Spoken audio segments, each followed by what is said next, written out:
You said I'm right. If we don't cure the disease, which is people feeling underrepresented by the political class, the symptoms, which is violence, are going to continue to prop up all around the country but forever. what you don't seem to want to accept, sir. Fine. What you don't seem to want to accept. And what you don't want to accept is that what you are saying is that the politicians are perfect and they've done nothing wrong, and the people have no good point of view, and that we should shut everyone up online and not let anyone talk. You've answered the question. Let me now answer this one simply. When you retweeted the white supremacist Nick Fuentes, who you call Nick, on the subject of the riots, and he said it's clear that not only are these protests being amplified and directed by Zionist plants on social media, do you agree with what he said? Is that why you retweeted it? I agree with the latter point about how everybody's going to lose their freedoms. What about the first point I've just read out? Do you agree with that? Well, I don't have to agree with every single point of a tweet. I can agree with the end result of a tweet. I don't know who's directing. So you don't agree with him? I don't know who's directing. So just to be clear, well, I don't know who's directing these riots. On social I just know the end result. Amplified the riots. I don't know who's directing these riots. I know the end result. I know why the riots happened in my own personal view because of underrepresentation. I think Keir Starmer's failed. Do you think it was Zionist plans? Our political class has sold us out. And I think that the end result is going to be bad times for everyone in the UK. My Muslim brothers are going to suffer, brown people will suffer, Christian will suffer, black will suffer. It's bad times for everybody. I'm not going to say who's directing what because I'm not sure. I don't know. I'm just telling you exactly why I retweeted that tweet. Right, so a white supremacist anti-Semite, Nick Fuentes, blames Zionist plants for amplifying and directing these riots. And you retweet him. Do you know who he's talking about when he says that? Do you? Yes. Who?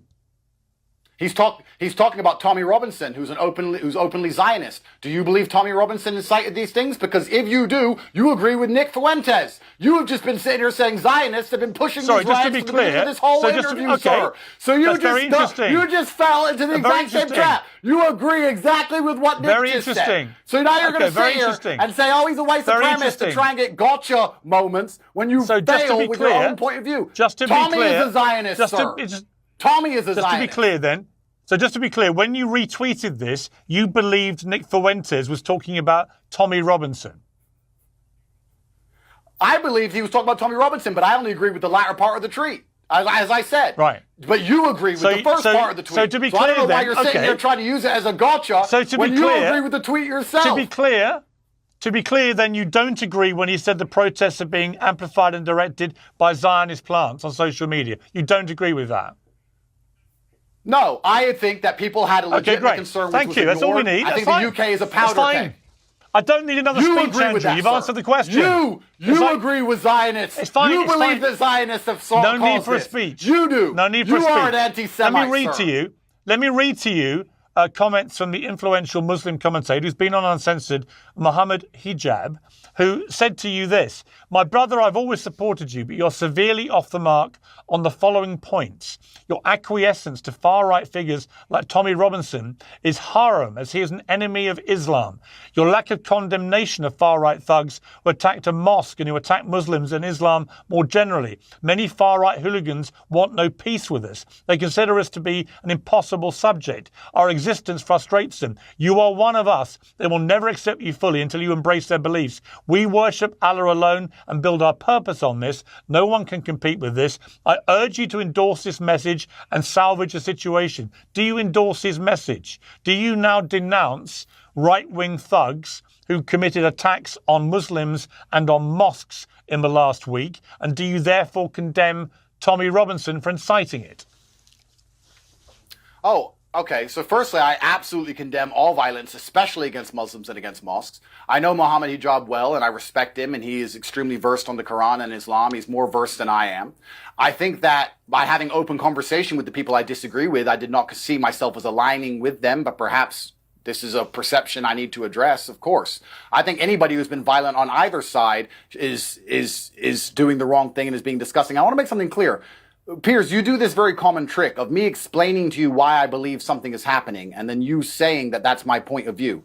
I'm not saying I agree with right-wing people who are rioting and attacking Muslims. I'm telling you why I believe they did it. I believe they did it because they didn't feel like they had political representation. That does not mean I represent them. That does not mean I advocate for them. That does not mean I agree with them. That's not why they did it. I just sat here. I just sat here while you told me Nigel Farage sold me out, and I said that's fine. Yeah. I still agree with some things he says. I'm a very logical person. Fine. I'm not emotional about these things. Well, if you're logical, you'll understand. But Andrew, if you're logical, you will understand that is not why they did what they did. It's not why they rioted. They rioted in direct response to a social media-led campaign of disinformation which told them that the person who killed these little girls was an illegal immigrant Muslim who was on an MI6 terror watch list. This is very important. None of those things were true.